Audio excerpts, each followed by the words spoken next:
The horror in clay. The most merciful thing in the world, I think, is the inability of the human mind to correlate all its contents. We live on a placid island of ignorance in the midst of black seas of infinity, and it was not meant that we should voyage far. The sciences, each straining in its own direction, have hitherto harmed us little, but some day the piecing together of dissociated knowledge will open up such terrifying vistas of reality and of our frightful position therein, that we shall either go mad from the revelation or flee from the deadly light into the peace and safety of a new dark age. Theosophists have guessed at the awesome grandeur of the cosmic cycle, wherein our world and human race form transient incidents. They have hinted at strange survivals in terms which would freeze the blood if not masked by a bland optimism. But it is not from them that there came the single glimpse of forbidden eons which chills me when I think of it and maddens me when I dream of it. That glimpse, like all dread glimpses of truth, flashed out from an accidental piecing together of separated things, in this case an old newspaper item and the notes of a dead professor. I hope that no one else will accomplish this piecing out. Certainly, if I live, I shall never knowingly supply a link in so hideous a chain. I think that the professor, too, intended to keep silent regarding the part he knew, and that he would have destroyed his notes had not sudden death seized him. My knowledge of the thing began in the winter of 1926 to 27, with the death of my granduncle, George Gamble Angel, Professor Emeritus of Semitic Languages in Brown University, Providence, Rhode Island. Professor Angel was widely known as an authority on ancient inscriptions, and had frequently been resorted to by the heads of prominent museums, so that his passing at the age of 92 may be recalled by many. Locally, interest was intensified by the obscurity of the cause of death. The professor had been stricken whilst returning from the Newport boat, falling suddenly, as witnesses said, after having been jostled by a nautical-looking Negro who had come from one of the queer, dark courts on the precipitous hillside which formed a short cut from the waterfront to the deceased's home in Williams Street. Physicians were unable to find any visible disorder, but concluded after perplexed debate that some obscure lesion of the heart, induced by the brisk ascent of so steep a hill by so elderly a man, was responsible for the end. At the time I saw no reason to dissent from this dictum, but latterly I am inclined to wonder, and more than wonder. As my granduncle's heir and executor, for he died a childless widower, I was expected to go over his papers with some thoroughness, and for that purpose moved his entire set of files and boxes to my quarters in Boston. Much of the material which I correlated will be later published by the American Archaeological Society, but there was one box which I found exceedingly puzzling, and which I felt much averse from showing to other eyes. It had been locked, and I did not find the key till it occurred to me to examine the personal ring which the professor carried always in his pocket. Then indeed I succeeded in opening it, but when I did so seemed only to be confronted by a greater and more closely locked barrier. For what could be the meaning of the queer clay bas-relief and the disjointed jottings, ramblings, and cuttings which I found? Had my uncle in his latter years become credulous of the most superficial impostures? I resolved to search out the eccentric sculptor responsible for this apparent disturbance of an old man's peace of mind. The bas-relief was a rough rectangle less than an inch thick and about 5 by 6 inches in area, obviously of modern origin. Its designs, however, were far from modern in atmosphere and suggestion, for although the vagaries of cubism and futurism are many and wild, they do not often reproduce that cryptic regularity which lurks in prehistoric writing.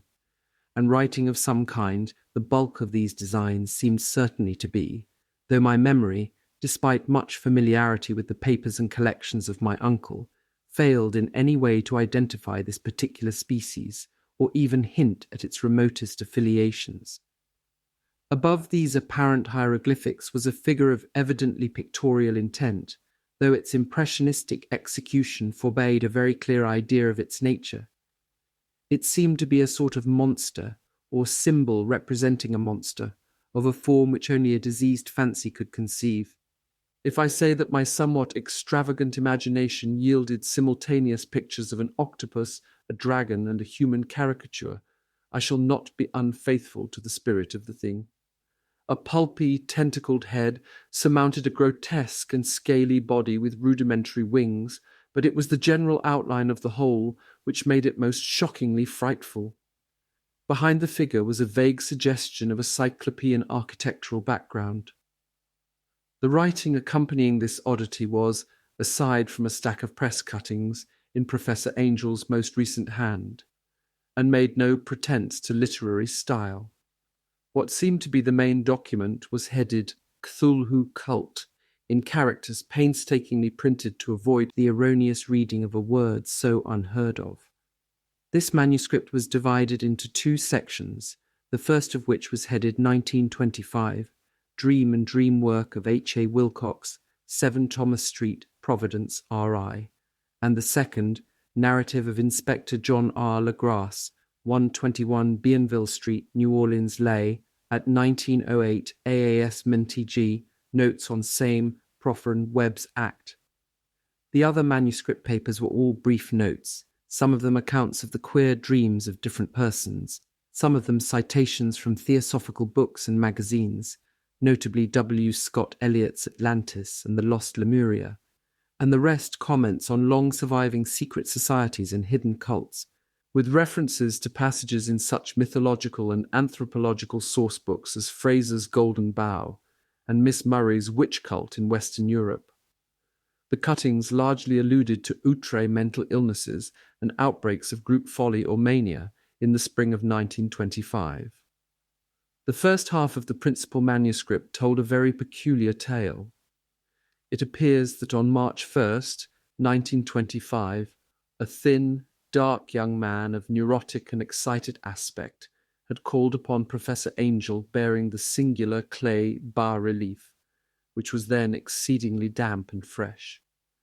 His card bore the name of Henry Anthony Wilcox, and my uncle had recognized him as the youngest son of an excellent family slightly known to him, who had latterly been studying sculpture at the Rhode Island School of Design and living alone at the Fleur-de-Lis building near that institution.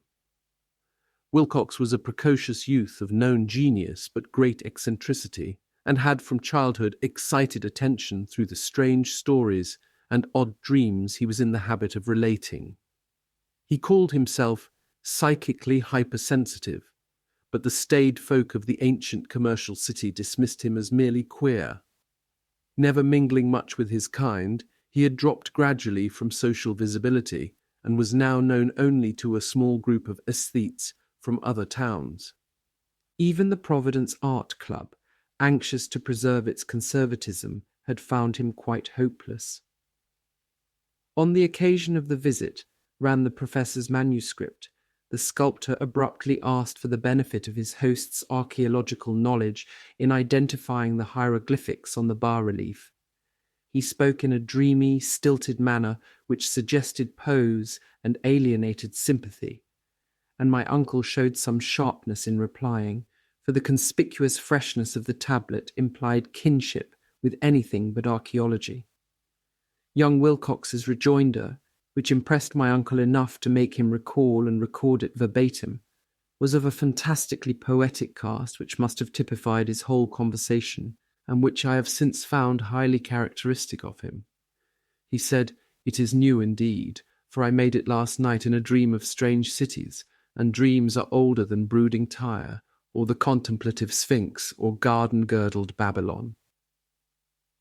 It was then that he began that rambling tale which suddenly played upon a sleeping memory and won the fevered interest of my uncle.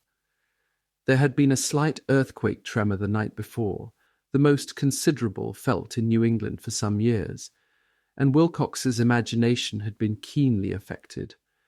Upon retiring, he had had an unprecedented dream of great cyclopean cities of Titan blocks and sky-flung monoliths, all dripping with green ooze and sinister with latent horror.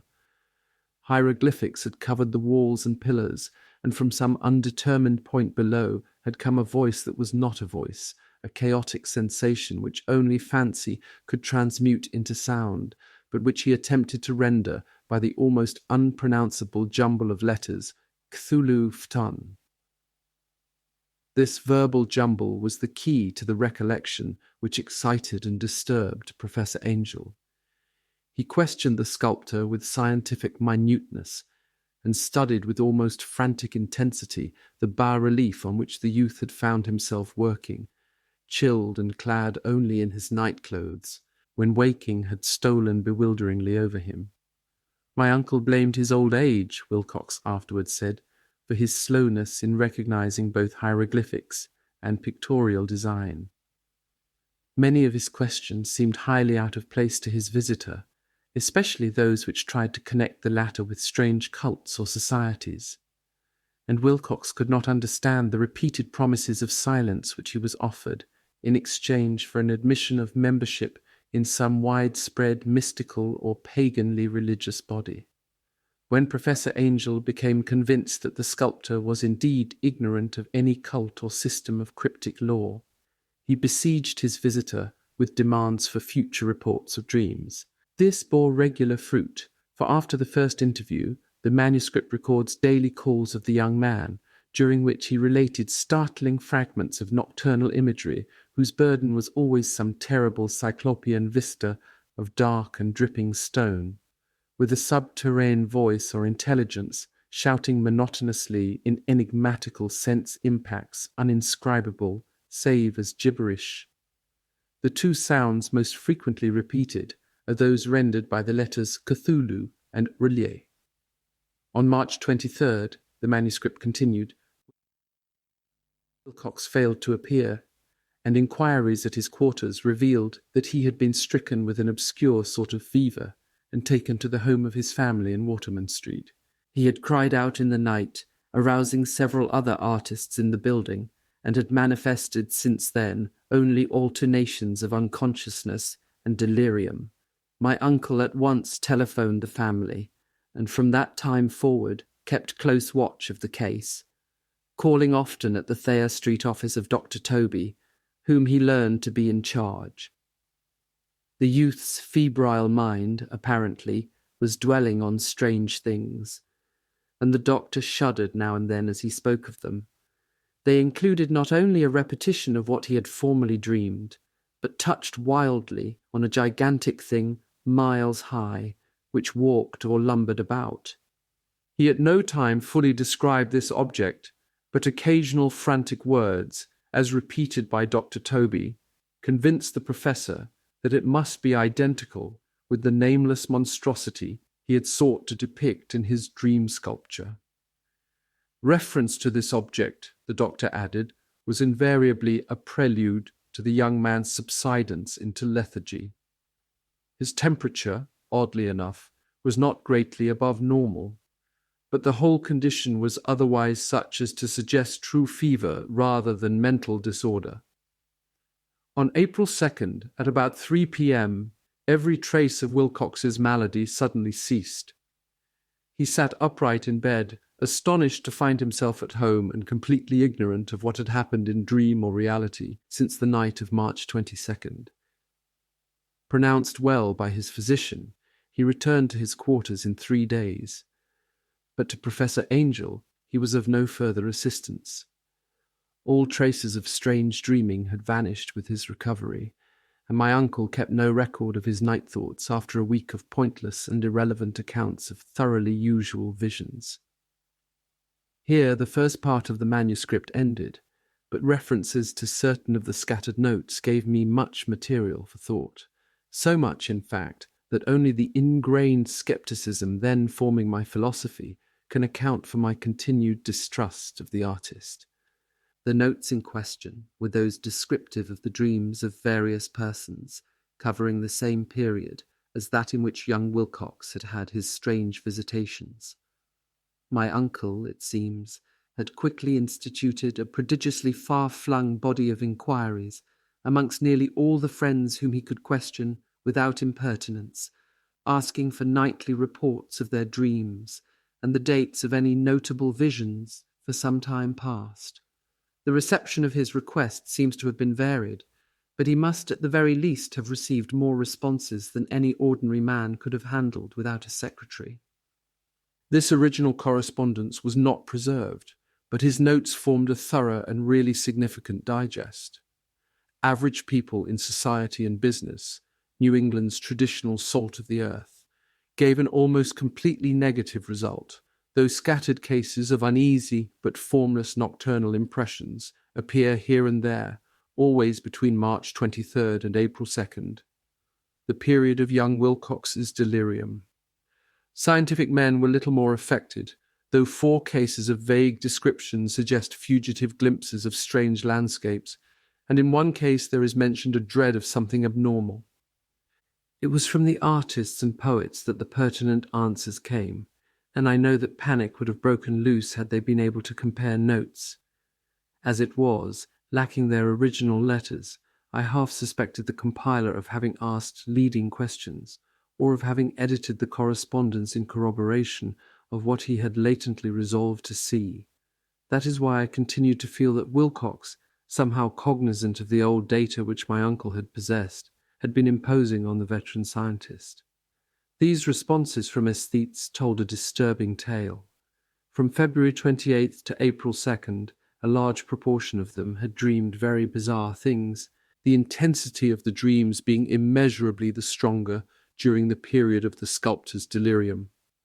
Over a fourth of those who reported anything reported scenes and half-sounds not unlike those which Wilcox had described, and some of the dreamers confessed acute fear of the gigantic nameless thing visible towards the last. One case, which the note describes with emphasis, was very sad. The subject, a widely known architect with leanings toward theosophy and occultism, went violently insane on the date of young Wilcox's seizure, and expired several months later after incessant screamings to be saved from some escaped denizen of hell.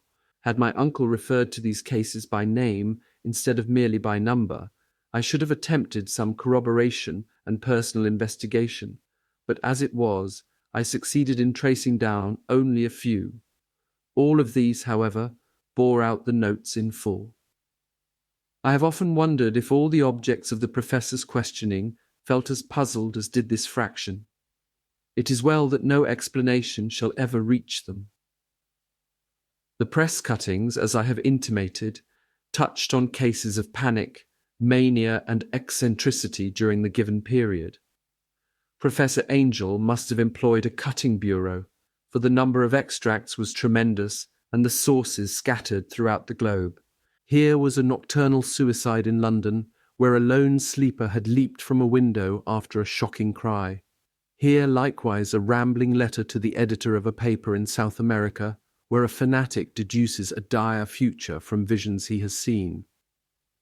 A dispatch from California describes a theosophist colony as donning white robes en masse for some glorious fulfillment which never arrives, whilst items from India speak guardedly of serious native unrest toward the end of March.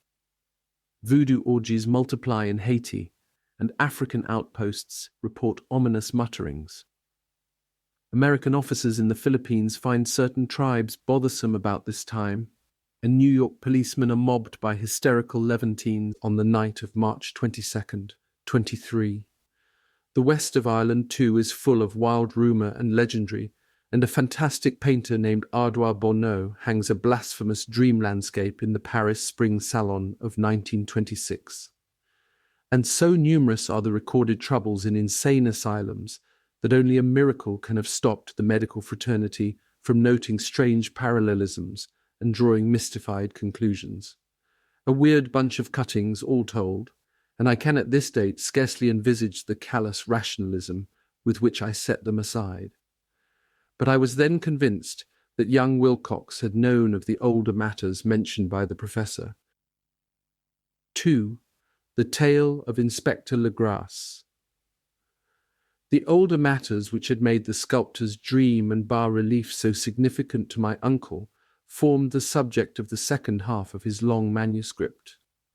Once before, it appears, Professor Angel had seen the hellish outlines of the nameless monstrosity, puzzled over the unknown hieroglyphics, and heard the ominous syllables which can be rendered only as Cthulhu, and all this in so stirring and horrible a connection that it is small wonder he pursued young Wilcox with queries and demands for data. This earlier experience had come in 1908, 17 years before, when the American Archaeological Society held its annual meeting in St. Louis. Professor Angel, as befitted one of his authority and attainments, had had a prominent part in all the deliberations, and was one of the first to be approached by the several outsiders who took advantage of the convocation to offer questions for correct answering and problems for expert solution. The chief of these outsiders, and in a short time the focus of interest for the entire meeting, was a commonplace-looking, middle-aged man who had travelled all the way from New Orleans for certain special information unobtainable from any local source. His name was John Raymond Legrasse, and he was by profession an inspector of police. With him he bore the subject of his visit, a grotesque, repulsive, and apparently very ancient stone statuette, whose origin he was at a loss to determine. It must not be fancied that Inspector Legrasse had the least interest in archaeology. On the contrary, his wish for enlightenment was prompted by purely professional considerations. The statuette, idol, fetish, or whatever it was, had been captured some months before in the wooded swamps south of New Orleans during a raid on a supposed voodoo meeting. And so singular and hideous were the rites connected with it, that the police could not but realize that they had stumbled on a dark cult totally unknown to them and infinitely more diabolic than even the blackest of the African voodoo circles. Of its origin, apart from the erratic and unbelievable tales extorted from the captured members, absolutely nothing was to be discovered. Hence the anxiety of the police for any antiquarian lore which might help them to place the frightful symbol, and through it track down the cult to its fountainhead. Inspector Legrasse was scarcely prepared for the sensation which his offering created. One sight of the thing had been enough to throw the assembled men of science into a state of tense excitement, and they lost no time in crowding around him to gaze at the diminutive figure whose utter strangeness and air of genuinely abysmal antiquity hinted so potently at unopened and archaic vistas. No recognized school of sculpture had animated this terrible object, yet centuries and even thousands of years seemed recorded in its dim and greenish surface of unplaceable stone. The figure, which was finally passed slowly from man to man for close and careful study, was between 7 and 8 inches in height and of exquisitely artistic workmanship. It represented a monster of vaguely anthropoid outline, but with an octopus-like head, whose face was a mass of feelers, a scaly, rubbery-looking body, prodigious claws on hind and forefeet, and long, narrow wings behind. This thing, which seemed instinct with a fearsome and unnatural malignancy, was of a somewhat bloated corpulence, and squatted evilly on a rectangular block or pedestal covered with undecipherable characters. The tips of the wings touched the back edge of the block, the seat occupied the center, whilst the long, curved claws of the doubled-up, crouching hind legs gripped the front edge and extended a quarter of the way down toward the bottom of the pedestal. The cephalopod head was bent forward, so that the ends of the facial feelers brushed the backs of huge forepaws which clasped the croucher's elevated knees. The aspect of the whole was abnormally lifelike, and the more subtly fearful because its source was so totally unknown. Its vast, awesome, and incalculable age was unmistakable, yet not one link did it show with any known type of art belonging to civilization's youth, or indeed to any other time. Totally separate and apart, its very material was a mystery, for the soapy, greenish-black stone with its golden or iridescent flecks and striations resembled nothing familiar to geology or mineralogy. The characters along the base were equally baffling, and no member present, despite a representation of half the world's expert learning in this field, could form the least notion of even their remotest linguistic kinship. They, like the subject and material, belonged to something horribly remote and distinct from mankind as we know it, something frightfully suggestive of old and unhallowed cycles of life in which our world and our conceptions have no part. And yet, as the members severally shook their heads and confessed defeat at the inspector's problem, there was one man in that gathering who suspected a touch of bizarre familiarity in the monstrous shape and writing, and who presently told with some diffidence of the odd trifle he knew. This person was the late William Channing Webb, professor of anthropology in Princeton University and an explorer of no slight note. Professor Webb had been engaged 48 years before in a tour of Greenland and Iceland in search of some runic inscriptions which he failed to unearth, and whilst high up on the West Greenland coast had encountered a singular tribe or cult of degenerate Eskimos, whose religion, a curious form of devil worship, chilled him with its deliberate bloodthirstiness and repulsiveness. It was a faith of which other Eskimos knew little, and which they mentioned only with shudders, saying that it had come down from horribly ancient eons before ever the world was made. Besides nameless rites and human sacrifices, there were certain queer hereditary rituals addressed to a supreme elder devil or Tornasuk, and of this Professor Webb had taken a careful phonetic copy from an aged Angakok or wizard priest, expressing the sounds in Roman letters as best he knew how. But just now of prime significance was the fetish which this cult had cherished, and around which they danced when the aurora leaped high over the ice cliffs. It was, the professor stated, a very crude bas-relief of stone, comprising a hideous picture and some cryptic writing. And as far as he could tell, it was a rough parallel in all essential features of the bestial thing now lying before the meeting. These data, received with suspense and astonishment by the assembled members, proved doubly exciting to Inspector Legrasse, and he began at once to ply his informant with questions. Having noted and copied an oral ritual among the swamp cult worshippers his men had arrested, he besought the professor to remember as best he might the syllables taken down amongst the diabolist Eskimos. There then followed an exhaustive comparison of details, and a moment of really awed silence when both detective and scientist agreed on the virtual identity of the phrase common to two hellish rituals so many worlds of distance apart. What, in substance, both the Eskimo wizards and the Louisiana swamp priests had chanted to their kindred idols was something very like this, the word divisions being guessed at from traditional breaks in the phrase as chanted aloud. Pinglui Mugulvanaf Cthulhu Rilye Wuganagal Ftan. Legrasse had one point in advance of Professor Webb, for several among his mongrel prisoners had repeated to him what older celebrants had told them the words meant. This text, as given, ran something like this.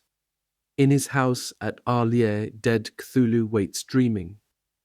And now, in response to a general urgent demand, Inspector Legrasse related as fully as possible his experience with the swamp worshippers, telling a story to which I could see my uncle attached profound significance. It savoured of the wildest dreams of myth-maker and theosophist, and disclosed an astonishing degree of cosmic imagination among such half-castes and pariahs as might be least expected to possess it. On November 1st, 1907, there had come to New Orleans police a frantic summons from the swamp and lagoon country to the south. The squatters there, mostly primitive but good-natured descendants of Lafitte's men, were in the grip of stark terror from an unknown thing which had stolen upon them in the night. It was voodoo, apparently, but voodoo of a more terrible sort than they had ever known, and some of their women and children had disappeared since the malevolent tom-tom had begun its incessant beating far within the black haunted woods where no dweller ventured. There were insane shouts and harrowing screams, soul-chilling chants and dancing devil flames, And, the frightened messenger added, the people could stand it no more. So a body of 20 police, filling 2 carriages and an automobile, had set out in the late afternoon with the shivering squatter as a guide. At the end of the passable road they alighted, and for miles splashed on in silence through the terrible cypress woods where day never came. Ugly roots and malignant hanging nooses of Spanish moss beset them, and now and then a pile of dank stones or fragments of a rotting wall intensified by its hint of morbid habitation. A depression which every malformed tree and every fungus islet combined to create. At length, the squatter settlement, a miserable huddle of huts, hove in sight, and hysterical dwellers ran out to cluster around the group of bobbing lanterns. The muffled beat of tom-toms was now faintly audible far, far ahead, and a curdling shriek came at infrequent intervals when the wind shifted. A reddish glare, too, seemed to filter through the pale undergrowth beyond endless avenues of forest night. Reluctant even to be left alone again, each one of the cowed squatters refused point-blank to advance another inch toward the scene of unholy worship. So Inspector Legrasse and his 19 colleagues plunged on unguided into black arcades of horror that none of them had ever trod before. The region now entered by the police was one of traditionally evil repute, substantially unknown and untraversed by white men. There were legends of a hidden lake unglimpsed by mortal sight, in which dwelt a huge, formless white polypus thing with luminous eyes, and squatters whispered that bat-winged devils flew up out of caverns in inner earth to worship it at midnight. They said it had been there before d'Iberville, before La Salle, before the Indians, and before even the wholesome beasts and birds of the woods. It was nightmare itself, and to see it was to die. But it made men dream, and so they knew enough to keep away. The present voodoo orgy was indeed on the merest fringe of this abhorred area, but that location was bad enough. Hence perhaps the very place of the worship had terrified the squatters more than the shocking sounds and incidents. Only poetry or madness could do justice to the noises heard by Legrasse's men as they ploughed on through the black morass toward the red glare and the muffled tom-toms. There are vocal qualities peculiar to men and vocal qualities peculiar to beasts, and it is terrible to hear the one when the source should yield the other. Animal fury and orgiastic license here whipped themselves to demoniac heights by howls and squawking ecstasies that tore and reverberated through those nighted woods like pestilential tempests from the gulfs of hell. Now and then the less organized ululations would cease, and from what seemed a well-drilled chorus of hoarse voices would rise in sing-song chant that hideous phrase or ritual. Punglui mgluvnaf Cthulhu rili uganagel ftan. Then the men, having reached a spot where the trees were thinner, came suddenly in sight of the spectacle itself. 4 of them reeled, 1 fainted, and 2 were shaken into a frantic cry, which the mad cacophony of the orgy fortunately deadened. Legrasse dashed swamp water on the face of the fainting man, and all stood trembling and nearly hypnotized with horror. In a natural glade of the swamp stood a grassy island of perhaps an acre's extent, clear of trees and tolerably dry. On this now leaped and twisted a more indescribable horde of human abnormality than any but a Sime or an Angarola could paint. Void of clothing, this hybrid spawn were braying, bellowing, and writhing about a monstrous ring-shaped bonfire, in the centre of which, revealed by occasional rifts in the curtain of flame, stood a great granite monolith some 8 feet in height, on top of which, incongruous in its diminutiveness, rested the noxious carven statuette. From a wide circle of 10 scaffolds, set up at regular intervals with the flame-girt monolith, as a centre hung, head downward, the oddly marred bodies of the helpless squatters who had disappeared. It was inside this circle that the ring of worshippers jumped and roared, the general direction of the mass motion being from left to right in endless bacchanal between the ring of bodies and the ring of fire. It may have been only imagination, and it may have been only echoes which induced one of the men, an excitable Spaniard, to fancy he heard antiphonal responses to the ritual from some far and unillumined spot deeper within the wood of ancient legendary and horror. This man, Joseph D. Galvez, I later met and questioned, and he proved distractingly imaginative. He indeed went so far as to hint of the faint beating of great wings, and of a glimpse of shining eyes and a mountainous white bulk beyond the remotest trees, but I suppose he had been hearing too much native superstition. Actually, the horrified pause of the men was of comparatively brief duration. Duty came first, and although there must have been nearly 100 mongrel celebrants in the throng, the police relied on their firearms and plunged determinedly into the nauseous rout. For 5 minutes the resultant din and chaos were beyond description. Wild blows were struck, shots were fired, and escapes were made.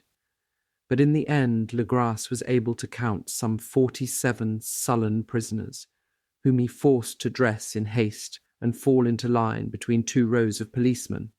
5 of the worshippers lay dead, and 2 severely wounded ones were carried away on improvised stretchers by their fellow prisoners. The image on the monolith, of course, was carefully removed and carried back by Legras.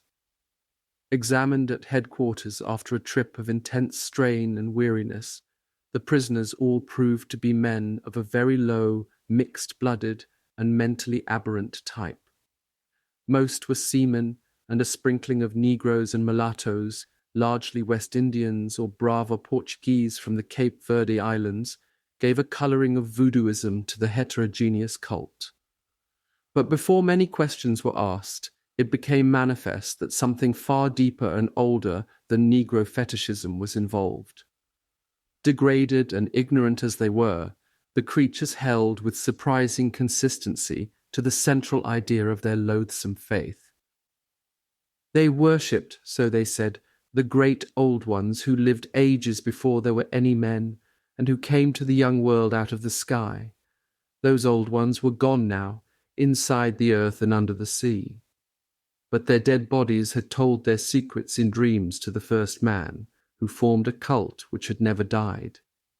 This was that cult, and the prisoners said it had always existed and always would exist, hidden in distant wastes and dark places all over the world, until the time when the great priest Cthulhu, from his dark house in the mighty city of Relier under the waters, should rise and bring the earth again beneath his sway. Some day he would call when the stars were ready, and the secret cult would always be waiting to liberate him. Meanwhile, no more must be told. There was a secret which even torture could not extract. Mankind was not absolutely alone among the conscious things of earth, for shapes came out of the dark to visit the faithful few. But these were not the great old ones. No man had ever seen the old ones. The carven idol was great Cthulhu, but none might say whether or not the others were precisely like him. No one could read the old writing now, but things were told by word of mouth. The chanted ritual was not the secret. That was never spoken aloud, only whispered. The chant meant only this: in his house at Relier dead, Cthulhu waits dreaming. Only 2 of the prisoners were found sane enough to be hanged, and the rest were committed to various institutions. All denied a part in the ritual murders, and averred that the killing had been done by black-winged ones which had come to them from their immemorial meeting place in the haunted wood. But of those mysterious allies, no coherent account could ever be gained. What the police did extract came mainly from an immensely aged mestizo named Castro, who claimed to have sailed to strange ports and talked with undying leaders of the cult in the mountains of China. Old Castro remembered bits of hideous legend that paled the speculations of theosophists and made man and the world seem recent and transient indeed. There had been eons when other things ruled on the earth, and they had had great cities. Remains of them, he said the deathless Chinaman had told him, were still to be found as cyclopean stones on islands in the Pacific. They all died vast epochs of time before man came, but there were arts which could revive them when the stars had come round again to the right positions in the cycle of eternity. They had indeed come themselves from the stars and brought their images with them. These great old ones, Castro continued, were not composed altogether of flesh and blood. They had shape, for did not this star-fashioned image prove it? But that shape was not made of matter. When the stars were right, they could plunge from world to world through the sky. But when the stars were wrong, they could not live. But although they no longer lived, they would never really die. They all lay in stone houses in their great city of Hrulye, preserved by the spells of mighty Cthulhu for a glorious resurrection when the stars and the earth might once more be ready for them. But at that time, some force from outside must serve to liberate their bodies. The spells that preserved them intact likewise prevented them from making an initial move, and they could only lie awake in the dark and think whilst uncounted millions of years rolled by. They knew all that was occurring in the universe, for their mode of speech was transmitted thought. Even now they talked in their tombs. When, after infinities of chaos, the first men came, the great old ones spoke to the sensitive among them by moulding their dreams, for only thus could their language reach the fleshly minds of mammals. Then, whispered Castro, those first men formed the cult around small idols which the great ones showed them. Idols brought in dim eras from dark stars. That cult would never die till the stars came right again, and the secret priests would take great Cthulhu from his tomb to revive his subjects and resume his rule of earth. The time would be easy to know, for then mankind would have become as the great old ones, free and wild and beyond good and evil, with laws and morals thrown aside and all men shouting and killing and revelling in joy. Then the liberated old ones would teach them new ways to shout and kill and revel and enjoy themselves, and all the earth would flame with a holocaust of ecstasy and freedom. Meanwhile, the cult, by appropriate rites, must keep alive the memory of those ancient ways and shadow forth the prophecy of their return. In the elder time, chosen men had talked with the entombed old ones in dreams, but then something had happened. The great stone city Hrulye, with its monoliths and sepulchres, had sunk beneath the waves, and the deep waters, full of the one primal mystery through which not even thought can pass, had cut off the spectral intercourse. But memory never died, and high priests said that the city would rise again when the stars were right. Then came out of the earth the black spirits of earth, mouldy and shadowy, and full of dim rumours picked up in caverns beneath forgotten sea bottoms. But of them old Castro dared not speak much. He cut himself off hurriedly, and no amount of persuasion or subtlety could elicit more in this direction. The size of the old ones, too, he curiously declined to mention. Of the cult, he said that he thought the centre lay amid the pathless deserts of Arabia, where Irem, the city of pillars, dreams hidden and untouched. It was not allied to the European witch cult, and was virtually unknown beyond its members. No book had ever really hinted of it, though the deathless Chinaman said that there were double meanings in the Necronomicon of the mad Arab Abdul al-Hazred, which the initiated might read as they chose, especially the much-discussed couplet, "That is not dead which can eternal lie, and with strange aeons even death may die." Legras, deeply impressed and not a little bewildered, had inquired in vain concerning the historic affiliations of the cult. Castro apparently had told the truth when he said that it was wholly secret. The authorities at Tulane University could shed no light upon either cult or image, and now the detective had come to the highest authorities in the country and met with no more than the Greenland tale of Professor Webb. The feverish interest aroused at the meeting by Legras's tale, corroborated as it was by the statuette, is echoed in the subsequent correspondence of those who attended, although scant mention occurs in the formal publication of the society. Caution is the first care of those accustomed to face occasional charlatanry and imposture. Legras for some time lent the image to Professor Webb, but at the latter's death it was returned to him and remains in his possession, where I viewed it not long ago. It is truly a terrible thing, and unmistakably akin to the dream sculpture of young Wilcox. That my uncle was excited by the tale of the sculptor I did not wonder, for what thoughts must arise upon hearing, after a knowledge of what Legras had learned of the cult, of a sensitive young man who had dreamed not only the figure and exact hieroglyphics of the swamp-found image and the Greenland devil tablet, but had come in his dreams upon at least 3 of the precise words of the formula uttered alike by Eskimo diabolists and mongrel Louisianans. Professor Angel's instant start on an investigation of the utmost thoroughness was eminently natural. Though privately I suspected young Wilcox of having heard of the cult in some indirect way, and of having invented a series of dreams to heighten and continue the mystery at my uncle's expense.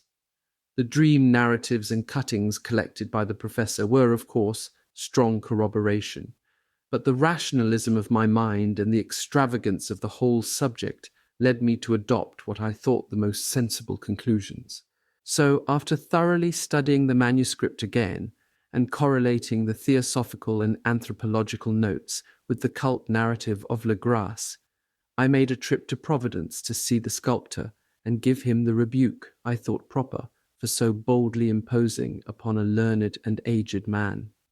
Wilcox still lived alone in the Fleur-de-Lis building in Thomas Street, a hideous Victorian imitation of 17th-century Breton architecture which flaunts its stuccoed front amidst the lovely colonial houses on the ancient hill, and under the very shadow of the finest Georgian steeple in America. I found him at work in his rooms, and at once conceded from the specimens scattered about that his genius is indeed profound and authentic. He will, I believe, be heard from some time as one of the great decadents, for he has crystallized in clay, and will one day mirror in marble those nightmares and fantasies which Arthur Machen evokes in prose, and Clark Ashton Smith makes visible in verse and in painting. Dark, frail, and somewhat unkempt in aspect, he turned languidly at my knock and asked me my business without rising. When I told him who I was, he displayed some interest, for my uncle had excited his curiosity in probing his strange dreams, yet had never explained the reason for the study. I did not enlarge his knowledge in this regard, but sought with some subtlety to draw him out. In a short time I became convinced of his absolute sincerity, for he spoke of the dreams in a manner none could mistake. They and their subconscious residuum had influenced his art profoundly, and he showed me a morbid statue whose contours almost made me shake with the potency of its black suggestion. He could not recall having seen the original of this thing except in his own dream bas-relief, but the outlines had formed themselves insensibly under his hands.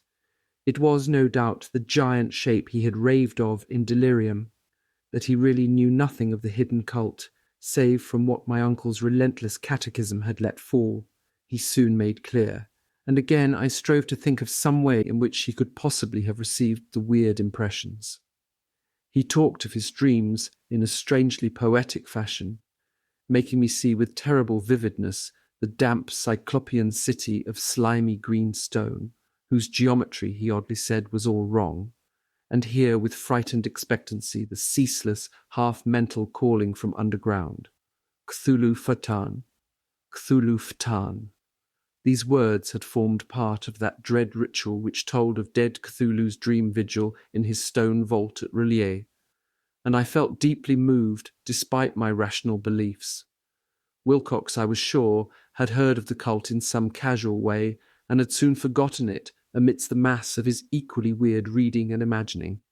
Later, by virtue of its sheer impressiveness, it had found subconscious expression in dreams, in the bas-relief, and in the terrible statue I now beheld, so that his imposture upon my uncle had been a very innocent one.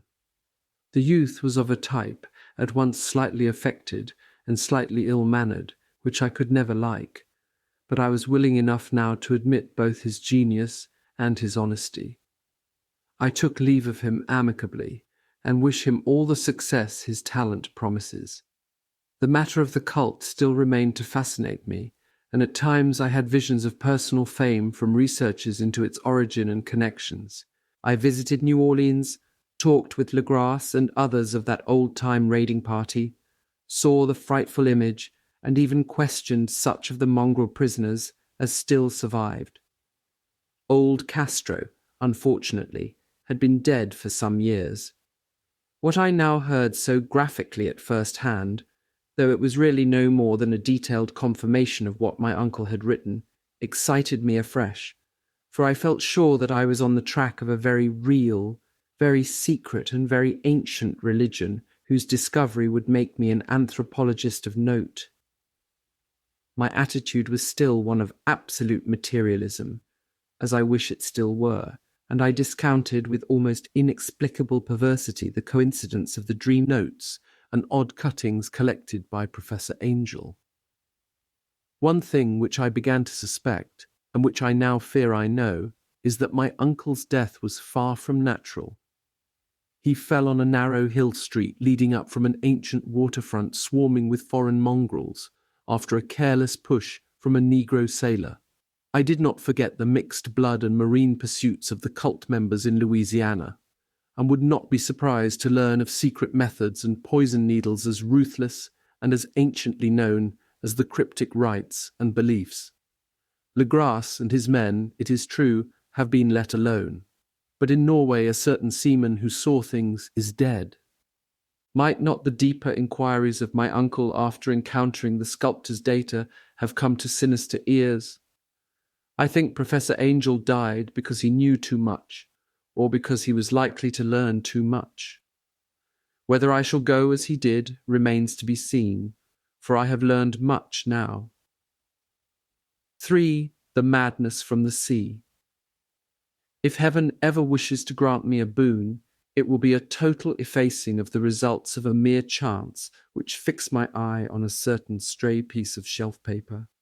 It was nothing on which I would naturally have stumbled in the course of my daily round, for it was an old number of an Australian journal, Sydney Bulletin, for April 18, 1925. It had escaped even the cutting bureau, which had at the time of its issuance been avidly collecting material for my uncle's research. I had largely given over my inquiries into what Professor Angel called the Cthulhu cult, and was visiting a learned friend of Paterson, New Jersey, the curator of a local museum, and a mineralogist of note. Examining one day the reserve specimens roughly set on the storage shelves in a rear room of the museum, my eye was caught by an odd picture in one of the old papers spread beneath the stones. It was the Sydney Bulletin I have mentioned, for my friend has wide affiliations in all conceivable foreign parts, and the picture was a half-tone cut of a hideous stone image almost identical with that which Legras had found in the swamp. Eagerly clearing the sheet of its precious contents, I scanned the item in detail, and was disappointed to find it of only moderate length. What it suggested, however, was of portentous significance to my flagging quest, and I carefully tore it out for immediate action. It read as follows: Mystery derelict found at sea. Vigilant arrives with helpless armed New Zealand yacht in tow. One survivor and dead man found aboard. Tale of desperate battle and deaths at sea. Rescued seaman refuses particulars of strange experience. Odd idol found in his possession. Inquiry to follow. The Morrison Coes freighter Vigilant, bound from Valparaiso, arrived this morning at its wharf in Darling Harbour, having in tow the battled and disabled but heavily armed steam yacht Alert of Dunedin NZ, which was sighted April 12th in S latitude 34 degrees 21, W longitude 152 degrees 17, with one living and one dead man aboard. The Vigilant left Valparaiso March 25th, and on April 2 days was driven considerably south of her course by exceptionally heavy storms and monster waves. On April 12th the derelict was sighted, and though apparently deserted, was found upon boarding to contain one survivor in a half-delirious condition and one man who had evidently been dead for more than a week. The living man was clutching a horrible stone idol of unknown origin, about a foot in height, regarding whose nature authorities at Sydney University, the Royal Society, and the Museum in College Street all profess complete bafflement, and which the survivor says he found in the cabin of the yacht, in a small carved shrine of common pattern. This man, after recovering his senses, told an exceedingly strange story of piracy and slaughter. He is Gustaf Johansen, a Norwegian of some intelligence, and had been second mate of the two-masted schooner Emma of Auckland, which sailed for Callao February 20th with a complement of 11 men. The Emma, he says, was delayed and thrown widely south of her course by the great storm of March 1st, and on March 22 days, in S latitude 49 degrees 51, W longitude 128 degrees 34, encountered the Alert, manned by a queer and evil-looking crew of Kanakas and half-castes. Being ordered peremptorily to turn back, Captain Collins refused, whereupon the strange crew began to fire savagely and without warning upon the schooner, with a peculiarly heavy battery of brass cannon forming part of the yacht's equipment. The Emma's men showed fight, says the survivor, and though the schooner began to sink from shots beneath the waterline, they managed to heave alongside their enemy and board her, grappling with the savage crew on the yacht's deck and being forced to kill them all, the number being slightly superior because of their particularly abhorrent and desperate, though rather clumsy mode of fighting. 3 of the Emma's men, including Captain Collins and First Mate Green, were killed, and the remaining 8 under Second Mate Johansen proceeded to navigate the captured yacht, going ahead in their original direction to see if any reason for their ordering back had existed. The next day, it appears, they raised and landed on a small island, although none is known to exist in that part of the ocean, and 6 of the men somehow died ashore, though Johansen is queerly reticent about this part of his story, and speaks only of their falling into a rock chasm.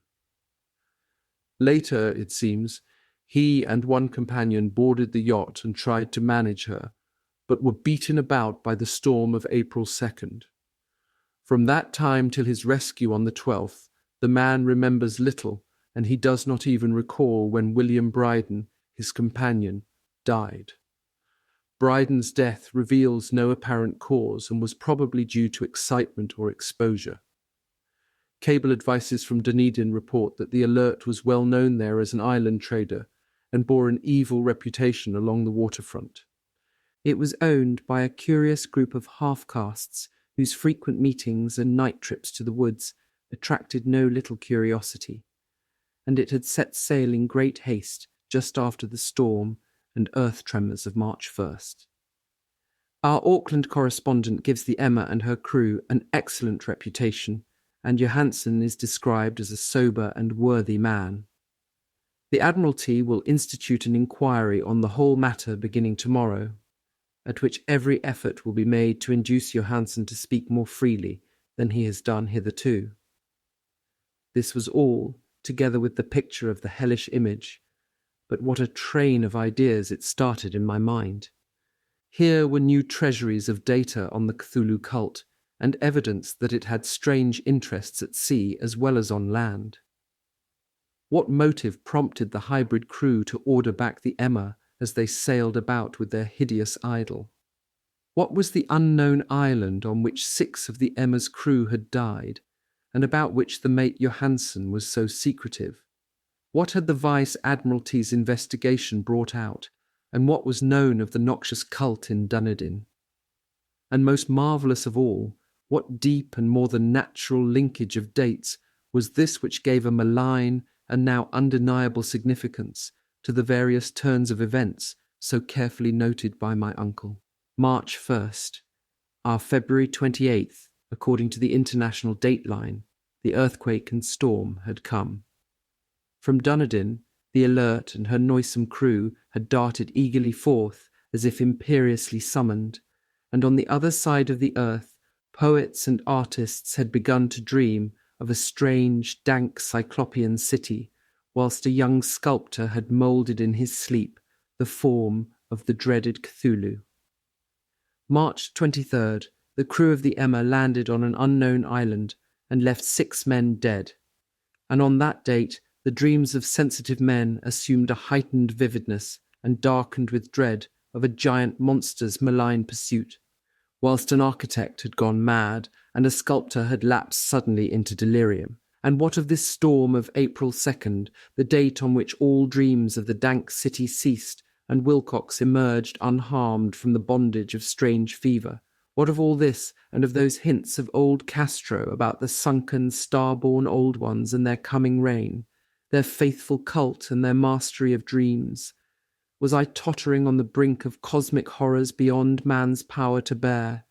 If so, they must be horrors of the mind alone, for in some way the 2nd of April had put a stop to whatever monstrous menace had begun its siege of mankind's soul. That evening, after a day of hurried cabling and arranging, I bade my host adieu and took a train for San Francisco. In less than a month I was in Dunedin, where, however, I found that little was known of the strange cult members who had lingered in the old sea taverns. Waterfront scum was far too common for special mention, though there was vague talk about one inland trip these mongrels had made, during which faint drumming and red flame were noted on the distant hills. In Auckland, I learned that Johansen had returned with yellow hair turned white after a perfunctory and inconclusive questioning at Sydney, and had thereafter sold his cottage in West Street and sailed with his wife to his old home in Oslo. Of his stirring experience, he would tell his friends no more than he had told the Admiralty officials, and all they could do was to give me his Oslo address. After that, I went to Sydney and talked profitlessly with seamen and members of the Vice Admiralty Court. I saw the Alert, now sold and in commercial use, at Circular Quay in Sydney Cove, but gained nothing from its non-committal bulk.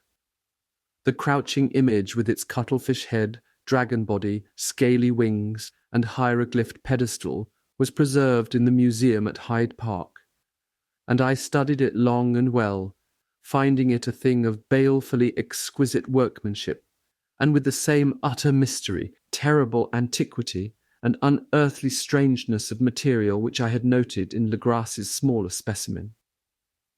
Geologists, the curator told me, had found it a monstrous puzzle, for they vowed that the world held no rock like it. Then I thought with a shudder of what old Castro had told Legras about the primal great ones. They had come from the stars, and had brought their images with them. Shaken with such a mental revolution as I had never before known, I now resolved to visit Martha Johansen in Oslo. Sailing for London, I re-embarked at once for the Norwegian capital, and one autumn day landed at the trim wharves in the shadow of the Egerberg. Johansen's address, I discovered, lay in the old town of King Harald Hardrada, which kept alive the name of Oslo during all the centuries that the greater city masqueraded as Christiania. I made the brief trip by taxicab and knocked with palpitant heart at the door of a neat and ancient building with plastered front. A sad-faced woman in black answered my summons, and I was stung with disappointment when she told me in halting English that Gustav Johansen was no more. He had not long survived his return, said his wife, for the doings at sea in 1925 had broken him. He had told her no more than he had told the public, but had left a long manuscript of technical matters, as he said, written in English, evidently in order to safeguard her from the peril of casual perusal. During a walk through a narrow lane near the Gothenburg dock, a bundle of papers falling from an attic window had knocked him down. 2 Lascar sailors at once helped him to his feet, but before the ambulance could reach him, he was dead. Physicians found no adequate cause for the end, and laid it to heart trouble and a weakened constitution. I now felt gnawing at my vitals, that dark terror which will never leave me till I, too, am at rest, accidentally or otherwise. Persuading the widow that my connection with her husband's technical matters was sufficient to entitle me to his manuscript, I bore the document away and began to read it on the London boat. It was a simple rambling thing, a naive sailor's effort at a post facto diary, and strove to recall day by day that last awful voyage. I cannot attempt to transcribe it verbatim in all its cloudiness and redundance, but I will tell its gist enough to show why the sound of the water against the vessel's sides became so unendurable to me that I stopped my ears with cotton. Johansen, thank God, did not know quite all, even though he saw the city and the thing, but I shall never sleep calmly again when I think of the horrors that lurk ceaselessly behind life in time and in space, and of those unhallowed blasphemies from elder stars which dream beneath the sea, known and favoured by a nightmare cult ready and eager to loose them on the world whenever another earthquake shall heave their monstrous stone city again to the sun and air. Johansen's voyage had begun just as he told it to the Vice-Admiralty. The Emma, in ballast, had cleared Auckland on February 20th, and had felt the full force of that earthquake-born tempest which must have heaved up from the sea-bottom the horrors that filled men's dreams. Once more under control, the ship was making good progress when held up by the Alert on March 22nd, and I could feel the mate's regret as he wrote of her bombardment and sinking. Of the swarthy cult fiends on the Alert, he speaks with significant horror. There was some peculiarly abominable quality about them, which made their destruction seem almost a duty, and Johansen shows ingenuous wonder at the charge of ruthlessness brought against his party during the proceedings of the Court of Inquiry. Then, driven ahead by curiosity in their captured yacht under Johansen's command, the men sight a great stone pillar sticking out of the sea, and in S latitude 47 degrees 9, W longitude 126 degrees 43, come upon a coastline of mingled mud, ooze, and weedy cyclopean masonry, which can be nothing less than the tangible substance of Earth's supreme terror, the nightmare corpse city of Rilia, that was built in measureless eons behind history by the vast, loathsome shapes that seeped down from the dark stars. There lay great Cthulhu and his hordes, hidden in green, slimy vaults and sending out at last, after cycles incalculable, the thoughts that spread fear to the dreams of the sensitive and called imperiously to the faithful to come on a pilgrimage of liberation and restoration. All this Johansen did not suspect, but God knows he soon saw enough. I suppose that only a single mountain top, the hideous monolith-crowned citadel whereon great Cthulhu was buried, actually emerged from the waters. When I think of the extent of all that may be brooding down there, I almost wish to kill myself forthwith. Johansen and his men were awed by the cosmic majesty of this dripping Babylon of elder demons, and must have guessed without guidance that it was nothing of this or of any sane planet. Awe at the unbelievable size of the greenish stone blocks, at the dizzying height of the great carven monolith, and at the stupefying identity of the colossal statues and bas-reliefs with the queer image found in the shrine on the Alert, is poignantly visible in every line of the mate's frightened description. Without knowing what futurism is like, Johansen achieved something very close to it when he spoke of the city, for instead of describing any definite structure or building, he dwells only on the broad impressions of vast angles and stone surfaces, surfaces too great to belong to anything right or proper for this earth, and impious with horrible images and hieroglyphs. I mention his talk about angles because it suggests something Wilcox had told me of his awful dreams. He had said that the geometry of the dream place he saw was abnormal, non-Euclidean, and loathsomely redolent of spheres and dimensions apart from ours. Now an unlettered seaman felt the same thing whilst gazing at the terrible reality. Johansen and his men landed at a sloping mud bank on this monstrous acropolis, and clambered slipperily up over Titan oozy blocks, which could have been no mortal staircase.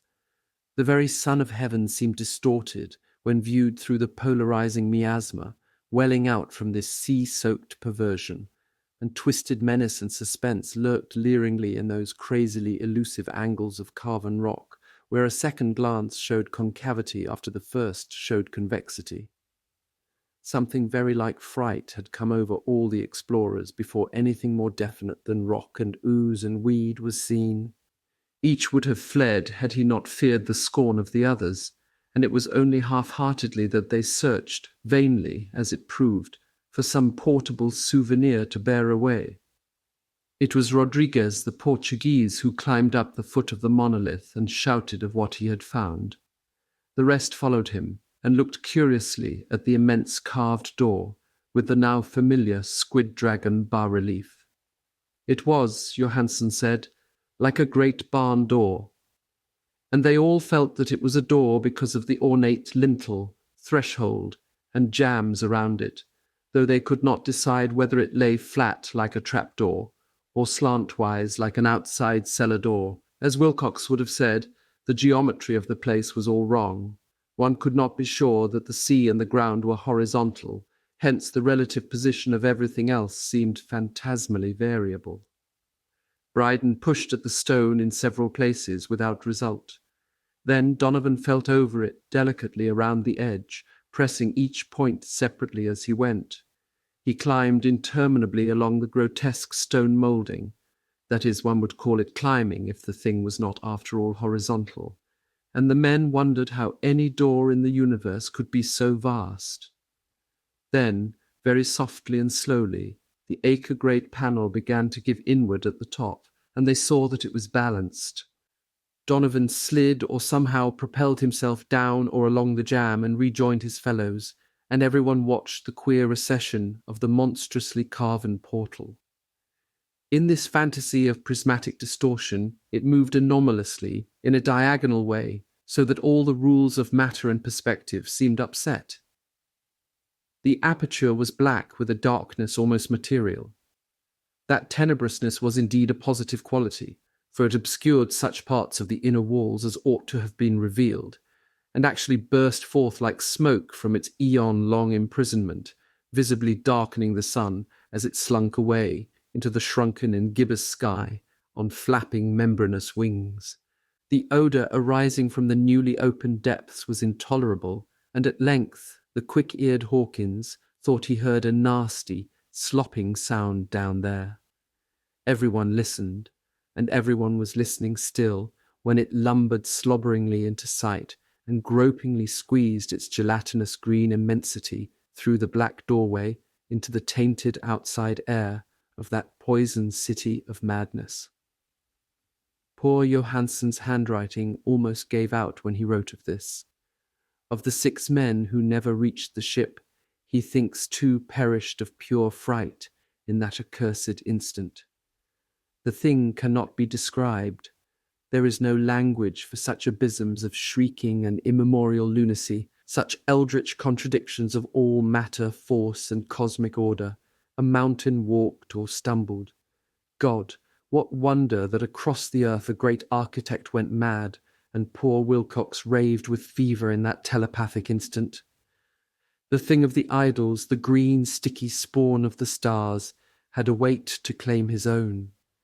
The stars were right again, and what an age-old cult had failed to do by design, a band of innocent sailors had done by accident. After vigintillions of years, great Cthulhu was loose again, and ravening for delight. 3 men were swept up by the flabby claws before anybody turned. God rest them, if there be any rest in the universe. They were Donovan, Guerrera, and Angstrom. Parker slipped as the other 3 were plunging frenziedly over endless vistas of green-crusted rock to the boat, and Johansen swears he was swallowed up by an angle of masonry which shouldn't have been there. An angle which was acute, but behaved as if it were obtuse. So only Bryden and Johansen reached the boat, and pulled desperately for the Alert as the mountainous monstrosity flopped down the slimy stones and hesitated, floundering at the edge of the water. Steam had not been suffered to go down entirely, despite the departure of all hands for the shore, and it was the work of only a few moments of feverish rushing up and down between wheels and engines to get the alert underway. Slowly, amidst the distorted horrors of that indescribable scene, she began to churn the lethal waters, whilst on the masonry of that charnel shore that was not of earth the Titan thing from the stars, slavered and gibbered like Polypheme, cursing the fleeing ship of Odysseus. Then, bolder than the storied Cyclops, great Cthulhu slid greasily into the water and began to pursue with vast wave-raising strokes of cosmic potency. Bryden looked back and went mad, laughing shrilly as he kept on laughing at intervals, till death found him one night in the cabin, whilst Johansen was wandering deliriously. But Johansen had not given out yet. Knowing that the thing could surely overtake the alert until steam was fully up, he resolved on a desperate chance, and setting the engine for full speed, ran lightning-like on deck and reversed the wheel. There was a mighty eddying and foaming in the noisome brine, and as the steam mounted higher and higher, the brave Norwegian drove his vessel head-on against the pursuing jelly, which rose above the unclean froth like the stern of a demon galleon. The awful squid head with writhing feelers came nearly up to the bowsprit of the sturdy yacht, but Johansen drove on relentlessly. There was a bursting as of an exploding bladder, a slushy nastiness as of a cloven sunfish, a stench as of 1,000 opened graves, and a sound that the chronicler would not put on paper. For an instant the ship was befouled by an acrid and blinding green cloud, and then there was only a venomous seething astern, where, God in heaven, the scattered plasticity of that nameless sky spawn was nebulously recombining in its hateful original form, whilst its distance widened every second as the alert gained impetus from its mounting steam. That was all. After that, Johansen only brooded over the idol in the cabin and attended to a few matters of food for himself and the laughing maniac by his side. He did not try to navigate after the first bold flight, for the reaction had taken something out of his soul.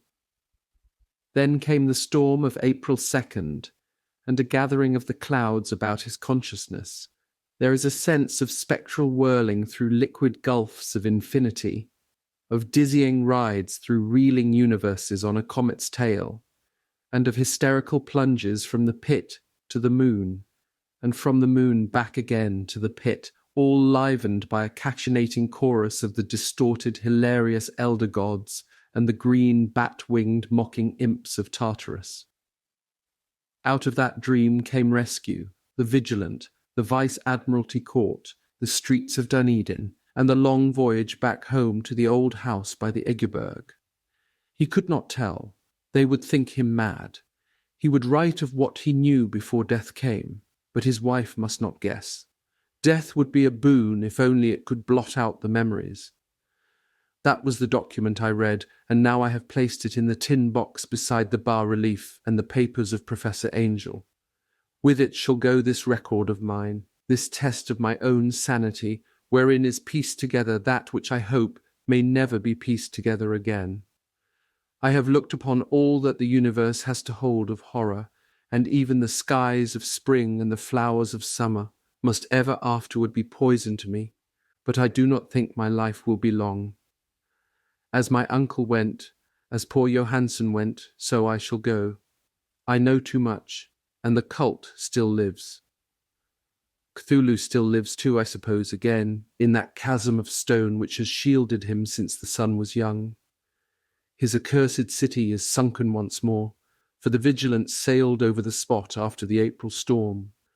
But his ministers on earth still bellow and prance and slay around idol-capped monoliths in lonely places. He must have been trapped by the sinking whilst within his black abyss, or else the world would by now be screaming with fright and frenzy.